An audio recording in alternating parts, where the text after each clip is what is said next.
আপনি মাগরিবের সময়ই মসজিদে ঢুকেছেন, মাগরিবের আজান হয়ে গেছে, এরপরে আপনি রাসূল সাল্লাল্লাহু আলাইহি সাল্লামের হাদিস মনে পড়ল যে ব্যক্তি প্রত্যেক আজান এবং একামতের মাঝে 2 রাকাত সালাত আছে যে চায় তার জন্যে, তখন আপনি বললেন তাহলে আমি 2 রাকাত সালাত আদায় করি। আপনি সালাত আদায় করতে দাঁড়িয়ে গেছেন, 1 রাকাত পড়েছেন। কয় রাকাত পড়েছেন? 1 রাকাত। আর 1 রাকাত পড়তে পারেন নাই কেন? আর 1 রাকাতে উঠেছেন আর মুয়াজ্জিন ওইদিকে একামত দেওয়া শুরু করেছে, আল্লাহু আকবার আল্লাহু আকবার, একামত দিয়েছে। তখন আপনি কি করলেন? সালাত ছেড়ে দিলেন। এবার আপনি সালাত ছেড়ে দিয়ে আপনি সালাতে দাঁড়ালেন। তো পরের দিন ওই লোক আবার আপনাকে জিজ্ঞেস করলো যে ভাই ব্যাপারটা কি, এরকম তো কোনোদিন দেখি নাই। আমরা ফজরের সময় দেখি কত মানুষ আমরা মসজিদে সালাত আদায় করি, সুন্নাত শেষ না হওয়া পর্যন্ত, আমরা শেষ না করা পর্যন্ত জামাতেই দাঁড়াই না, আগে সুন্নাত শেষ করে তারপরে জামাতে দাঁড়ায়। আর আপনি নামাজ পড়তেছেন, আপনি নামাজ ছেড়ে দিলেন কেন? তখন আপনি বললেন আল্লাহর নবী সাল্লাল্লাহু আলাইহি সাল্লাম বলেছেন যে ইজা উকিমাতিস সালাহ, যখন মানে একামত দেওয়া হয়, একামত হবে, একামত যখন তোমার কানে পৌঁছে যাবে তখন সমস্ত সালাত বাতিল। তার মানে আর কোনো সালাতই পড়া যাবে না। আপনি সুন্নাত পড়তে পারবেন না, আপনি নফল পড়তে পারবেন না, আপনি কাজাও পড়তে পারবেন না। যেমন মনে করেন আপনি আসরের ওয়াক্তে শামিল হবেন, আপনি বললেন যে আমি জোহরটা করি নাই, না, তা কি করবেন? ওই আসরের মধ্যে আপনি জোহরের নিয়ত করবেন। ইমাম পড়বে আসর, আপনি কি পড়বেন? জোহর। এরপরে যখন শেষ হয়ে যাবে তখন আপনি আবার একাকীভাবে আসরটা পড়ে নেবেন। তখন ওই লোকটা বলল যে ব্যাপার কি, আপনি ছেড়ে দিলেন কেন? তখন আপনি বললেন যে আল্লাহর নবী বলেছেন যে একামত হলে সালাত ছেড়ে দাও, এই জন্য আমি সালাত ছেড়ে দিয়ে আজকে 2টা সুন্নাত আমল করলাম। কয়টা সুন্নাত? 2টা। আবার আরেকজন আলেম বলতেছেন যে না না না, এখানে 3টা সুন্নাত আমল করলাম। কয়টা সুন্নাত? 3টা। গুনেছেন আপনারা 3টা? দেখেন আমি দেখাই। 1 নম্বর সুন্নাত হলো বসা যাবে না। 1 নম্বর সুন্নাত কি? মসজিদে ঢুকে কি করা যাবে না? বসা যাবে না। আগে কি করতে হবে? 2 রাকাত সালাত। তাহলে কয়টা সুন্নাত হলো? তার মানে আপনি বসলেন না, সালাতে দাঁড়ালেন। এই না বসে সালাতে দাঁড়ালেন, এই জন্য একটা সুন্নাত আমল করলেন। আবার আল্লাহর নবী সাল্লাল্লাহু আলাইহি সাল্লাম বলেছেন যে ব্যক্তি ইকামত এবং আজানের মাঝখানে 2 রাকাত সালাত আছে তার জন্য যে চায়, তা আপনি রাসূল সাল্লাল্লাহু আলাইহি সাল্লামের হাদিস অনুযায়ী 2 রাকাত সালাত আদায় এর নিয়ত করে সালাত শুরু করলেন, তাহলে ওই 2 রাকাত এই জন্য আরেকটা সুন্নাত আমল করলেন। তাহলে সুন্নাত হলো কয়টা? 3টা। যখন আপনার একামত হয়ে গেল তখন আল্লাহর নবী সাল্লাল্লাহু আলাইহি সাল্লাম বলেছেন একামত হলে সমস্ত সালাত বাতিল, আর কোনো সালাত হবে না। তখন আপনি একামতের সাথে সাথে সালাত ছেড়ে দিলেন। তাহলে একসাথে কয়টা সুন্নাত? এই বাঙালিরা বোঝে না, এই জন্যই সমস্যা। মনে করে যে বিভিন্ন কাজ করলে বিভিন্ন রকমের হয়ে যায়, অথচ দেখেন এক জায়গায় 3 সুন্নাত। তাহলে এই আমলটা ওই লোকটা শিখলো, তাহলে শেখার কারণে কি করলো? মসজিদে ঢুকলো, ঢোকার পরে সে ভাবলো যে সুন্নাত না পড়ে তো বসা যাবে না, তাহলে সুন্নাত পড়ি। আবার ভাবলো যে আল্লাহর নবী সাল্লাল্লাহু আলাইহি সাল্লাম তো পড়তে বলেছেন মাগরিবের আজানের পর, তাহলে 2 রাকাত পড়ি। আবার দেখলো একামত হয়ে গেছে, ছেড়ে দিল। তাহলে কয়টা সুন্নাত আমল করলো? 3টা। তাহলে ওই লোক 3 সুন্নাত আমল করে যেই নেকি পেয়েছে, আপনি কোনো সুন্নাত আমল না করেই ওই একই নেকি পাবেন। মানে আপনি কোনো সুন্নাতে আমল করেন নাই, সময় নেই, আপনি করেন নাই, কিন্তু করেছে কে?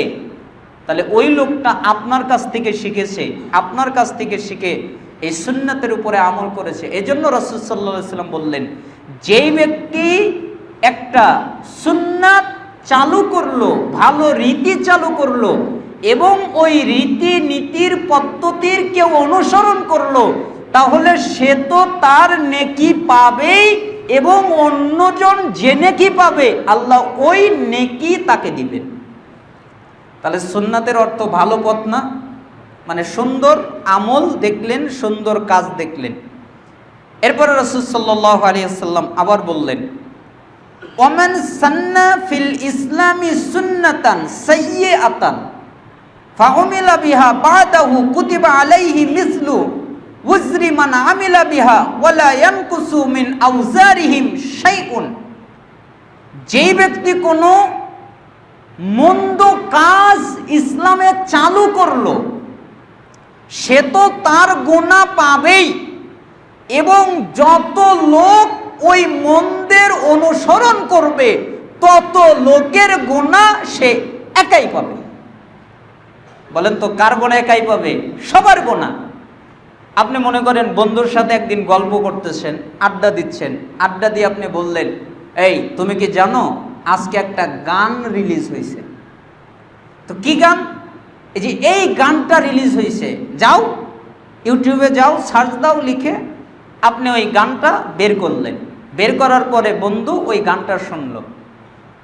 এখন আপনি বলতেছেন যে আমার আর কি গুনাহ হলো, বন্ধু তো গান শোনালাম, তাহলে শোনো। এখন ওই বন্ধু যত দিন, যত মাস, যত বছর ওই গান শুনবে সে গুনাহ তো পাবেই, আর তার যত গুনাহ হবে সমস্ত গুনাহ আপনার একা হবে। আপনি মন্দ পথ চালু করলেন কেন? আপনি মনে করেন একটা ব্যভিচারের পথ খুলে দিলেন, আপনি একটা খারাপ পথ খুলে দিলেন, আপনি একটা অন্যায় পথ খুলে দিলেন, আপনি একটা জঘন্য পথ খুলে দিলেন, আপনি একটা পাপের পথ খুলে দিলেন। এখন আপনি ভাবতেছেন যে আমি তো আর পাপ করি না, ওরা করে। ওই যে মাঝে মধ্যে বলে যে প্রিন্সিপাল সাহেব, হাদিসের মধ্যে তো আছে, রাসূল সাল্লাল্লাহু আলাইহি সাল্লাম বলেছেন যে এমন একটা সময় আসবে যখন পতিতাদেরকে দিয়ে নেতাদেরকে আনন্দিত করা হবে, আর সম্ভাষণ করা হবে, আর সম্মানিত করা হবে, আর স্বাগতম দেওয়া হবে। কাদেরকে? নেতাদেরকে। এজন্য দেখবেন স্কুল, কলেজ এবং বিভিন্ন জায়গায় অনেক কনসার্ট হয় না, নেতারা যায়, নেতাদের উপলক্ষে অনেক সুন্দর গান বাজনার আয়োজন হয়, আর করে দেয় কে? প্রিন্সিপাল। কাছে আমি তো আর গান শুনি না, আমি তো গান শুনি না। কই কে আপনি কে? আমি খুব ভালো পরহেজগার, 5 ওয়াক্ত সালাত আদায় করি, আমার দাঁড়িয়ে আছে, আমি কিন্তু গান শুনি না। মানে গান শোনার ব্যবস্থা খালি করে দেই। তাহলে কি হলো? আপনি গান শোনেন না, তাতে তো আপনার কিছু আসে যায় না। আপনি নাচেন না, তাতে তো কিছু আসে যায় না। আপনি জিনা করেন না, তাতে তো কিছু আসে যায় না। কিন্তু আপনি যে একটা জিনার পথ খুলে দিলেন, এই কারণে যত মানুষ, যত পুরুষ, যত নারী জিনা করবে সবার পাপ একাই আপনার কাঁধে আসবে। কেন আপনি এই মন্দ পথ চালু করলেন? এই জন্য রাসূল সাল্লাল্লাহু আলাইহি সাল্লাম বললেন, কেউ যদি একটা ভালো কাজ চালু করে তাহলে তারও নেকি পাবে, যত মানুষ ওই ভালো কাজ করবে তত মানুষের নেকি একাই পাবে। আবার কেউ যদি একটা খারাপ কাজ, খারাপ পদ্ধতি চালু করে তাহলে সে তার গুনাহ পাবে, এবং যত মানুষ তা অনুসরণ করবে তত মানুষের গুনাহ সে একাই পাবে। তাহলে সুন্নাহ শব্দের অর্থ পথ, পদ্ধতি ভালো হতে পারে, খারাপও হতে পারে। খারাপ পথকেও সুন্নাহ বলে, ভালো পথকেও হাদিসের ভাষায় সুন্নাহ বলে। এরপরে সুন্নাহ শব্দের আরেকটা অর্থ হলো ওয়াহিয়া তরিকাতুল মুস্তাকিম, মানে সহজ সরল পথ। হিয়া তরিকাতুল মাসলুকা, প্রচলিত পদ্ধতি, বিভিন্ন অর্থে ব্যবহার হয়। সুন্নাহ শব্দের দ্বিতীয় অর্থ আল উম্মাহ, মানে গোষ্ঠী, জাতি। যে কোনো গোষ্ঠী বোঝাতে, যে কোনো জাতি বোঝাতে সুন্নাহ শব্দের ব্যবহার হয়। যেমন ইমাম কুরতুবী মুফাজ্জল থেকে বর্ণনা করেন যে আন্নাহাল উম্মা, সুন্নাত এর অর্থ হলো আল উম্মা, মানে গোষ্ঠী বা জাতি। কিভাবে? তখন তিনি একটা কবিতা এনেছেন, কবিতার মধ্যে এসেছে মা আয়ানান নাসু মিন ফাদলিন কা ফাদলিহিম ওয়ালা রাআউ মিসলাহুম ফি সালাফিস সুন্নাহ। এর অর্থ হলো মানুষ নিজেদের সম্মানের মতো অন্যের সম্মানে সহযোগিতা করে না, এবং পূর্ববর্তী আগের জাতিকে নিজেদের মতো করে দেখে না। তার মানে জাতি বোঝানোর জন্যেও আরবিতে সুন্নাহ শব্দের ব্যবহার হয়। সুন্নাহ শব্দের আরেকটা অর্থ হলো আল ইমামুল মুত্তাবাউল মুতাম্মু বিহি, মানে অনুসরণীয় ইমাম। মানে আপনি যার অনুসরণ করবেন, এই অনুসরণ করাটাকেও আরবিতে সুন্নাত বলা হয়। সুন্নাত শব্দের আরেকটা অর্থ হলো আত্তবিয়া, স্বভাব, প্রকৃতি। মানে মানুষের যে একটা স্বভাব থাকে, একটা প্রকৃতি থাকে, নিজস্ব গুণ থাকে, এটাকেও আরবিতে সুন্নাত বলে। সুন্নাত শব্দের